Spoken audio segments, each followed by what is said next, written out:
പ്രധാനപ്പെട്ട ഒരു കാര്യമെന്ന് പറയുന്നത് ഈ കമ്മീഷനെ സംബന്ധിച്ച് പറഞ്ഞല്ലോ, ശ്രീ മാത്യു പറഞ്ഞല്ലോ, അങ്ങനെ ഒരു കമ്മീഷൻ തന്നെ ഇല്ല എന്നുള്ളൊരാക്ഷേപമാണ് അദ്ദേഹം ഇപ്പോൾ ഉന്നയിച്ചേക്കുന്നത്. കുഞ്ഞികൃഷ്ണൻ വാസ്തവത്തിൽ കമ്മീഷനെ ഇല്ല എന്നുള്ളൊരു ആരോപണമുണ്ടോ? ഞാൻ ഇതുവരെ കേട്ടിട്ടില്ല. ഏതായാലും അദ്ദേഹം ചർച്ചയിൽ വരുന്നുണ്ടെന്നാണല്ലോ പറഞ്ഞത്. അദ്ദേഹം തന്നെ പറയട്ടെ, കമ്മീഷനെ ഇല്ലായിരുന്നു, അതൊക്കെ വെറും തട്ടിക്കൂട്ട് സാധനമായിരുന്നു എന്നുള്ളതാണ് ആക്ഷേപം. എങ്കിലത് പറയണം. പിന്നെ അദ്ദേഹം ആർക്കെതിരെയാണ് ആരോപണം ഉന്നയിച്ചത്? MLA-ക്കെതിരെയായിരുന്നു. MLA-ക്കെതിരെ പാർട്ടി നടപടി എടുത്തിട്ടുണ്ട് എന്നുള്ളത് അറിയാത്ത ആളല്ലല്ലോ അദ്ദേഹം. അദ്ദേഹത്തിൻ്റെ ക്രെഡിബിലിറ്റി, ഇൻറ്റഗ്രിറ്റി ഒന്നും ഞാൻ ചോദ്യം ചെയ്യുന്നില്ല, അതിൻ്റെ ആവശ്യവുമില്ല. അദ്ദേഹത്തെ സംബന്ധിച്ച് ഒരു ധാരണ ഉണ്ടല്ലോ. 10-28 വർഷം സഹകരണ മേഖലയിൽ പ്രവർത്തിച്ച ആളാണ്.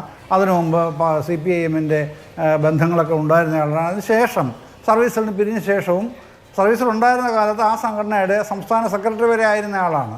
അതിനുശേഷം അവിടെ പ്രാദേശികമായി പയ്യന്നൂർ തന്നെ അദ്ദേഹം ഏരിയ സെക്രട്ടറിയായി, പിന്നെ ജില്ലാ കമ്മിറ്റി അംഗമായി, ഇപ്പോഴും ആ നിലയിൽ തന്നെ തുടരുന്നു.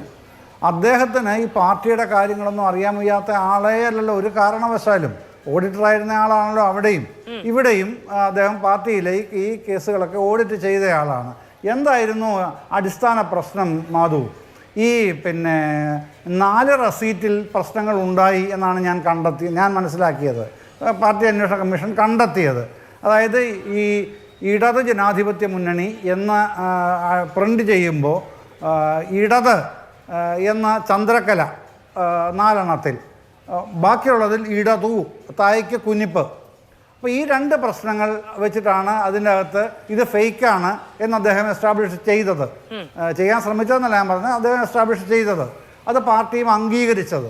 അതിനുശേഷമാണ് ആ നടപടി അദ്ദേഹത്തിനെതിരെ ഉണ്ടാവുകയും ചെയ്യുന്നത്. ഈ പരാതി ആർക്കെതിരെയാണ് ഉന്നയിക്കപ്പെട്ടത്? MLA-ക്കെതിരെ ആയിരുന്നല്ലോ. MLA ജില്ലാ സെക്രട്ടേറിയറ്റിൽ നിന്ന് മാറ്റുന്ന അടക്കമുള്ള നടപടികൾ ഉണ്ടാകുന്നത് അങ്ങനെയാണ്. പിന്നീട് അടുത്ത സമ്മേളന കാലത്താണ്, കുറച്ചു കാലം ഇദ്ദേഹം പിന്നെ നിഷ്ക്രിയമായി നിന്നു. പിന്നീട് അദ്ദേഹത്തെ വീണ്ടും തിരിച്ചു വരുന്ന സാഹചര്യം ഉണ്ടായി. അദ്ദേഹം ജില്ലാ കമ്മിറ്റിയിലെത്തി. പിന്നെ സംഘടനാ തെരഞ്ഞെടുപ്പിൻ്റെ സമയത്ത് വീണ്ടും ജില്ലാ കമ്മിറ്റി അംഗമായി, ഇപ്പോൾ ജില്ലാ കമ്മിറ്റി അംഗമായി തുടരുകയാണ് ചെയ്യുന്നത്. അദ്ദേഹം പാർട്ടിയെ കറക്റ്റ് ചെയ്യാനാണ് ശ്രമിക്കുന്നത് എങ്കിൽ, അതാണ് വിശ്വസിക്കേണ്ടതെങ്കിൽ, ഈ സമയത്ത് ഇപ്പോൾ പ്രത്യേകിച്ച് യാതൊരു പ്രകോപനവുമില്ലാതെ യാതൊരുവിധ പ്രശ്നങ്ങളും അദ്ദേഹത്തിനെതിരെ വരാൻ ഇടവരാത്തൊരു സാഹചര്യത്തിൽ എന്തിനാണ് ഇങ്ങനെ ഒരു പ്രശ്നം ഉണ്ടാക്കിക്കൊണ്ട് വരുന്നത്? എനിക്ക് മനസ്സിലാവുന്ന, അല്ലെങ്കിൽ എൻ്റെ ബോധ്യം എന്ന് പറയുന്നത്, അത് മധുസൂദനൻ MLA-ക്കെതിരെയുള്ള കുഞ്ഞികൃഷ്ണൻ്റെ ഒരു നിലപാടാണ്. ആ നിലപാടിൻ്റെ ഭാഗമായിട്ടാണ് ഇപ്പോൾ അദ്ദേഹം ഒരു ടേം മത്സരിച്ച് കഴിഞ്ഞു, പയ്യന്നൂർ MLA ആയി. ഇനി അടുത്ത തെരഞ്ഞെടുപ്പിൽ അദ്ദേഹത്തിന് തന്നെ സ്വാഭാവിക നീതി അനുസരിച്ച് CPIM-ലെ വ്യവസ്ഥ പ്രകാരം 2 ടേം മത്സരിക്കാം, മറ്റ് പ്രശ്നങ്ങളില്ലെങ്കിൽ.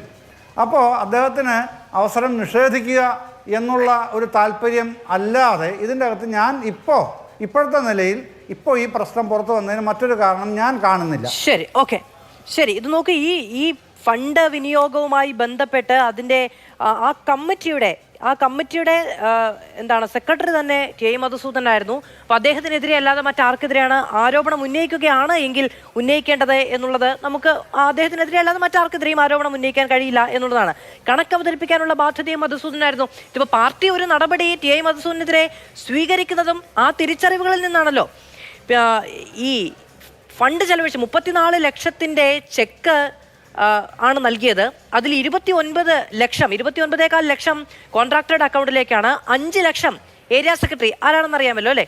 അപ്പോൾ ഏരിയ സെക്രട്ടറിയുടെ അക്കൗണ്ടിലേക്കാണ് പോകുന്നത്, 5 ലക്ഷം മറ്റൊരു അക്കൗണ്ടിലേക്കാണ് പോകുന്നത്. അപ്പോൾ ഈ നിലയ്ക്ക് ഫണ്ട് വിനിയോഗം ഉണ്ടായി എന്നത് സംബന്ധിച്ച് കൃത്യമായ രേഖകളുണ്ട് എന്നാണ് അദ്ദേഹം അടക്കം വ്യക്തമാക്കുകയും ചെയ്തത്. അതിൽ പരിശോധന നടത്തുകയോ അതിൽ എന്തെങ്കിലും കാര്യം പറയുകയോ ചെയ്ത കൈക്കോടാലി തുടങ്ങിയ കാര്യങ്ങൾ പറഞ്ഞ് അതിനെ വിശദീകരിക്കാൻ സാധ്യമാണോ എന്നുള്ളത് സംശയകരമാണ്. ഞാൻ അങ്ങിലേക്ക് വരാം.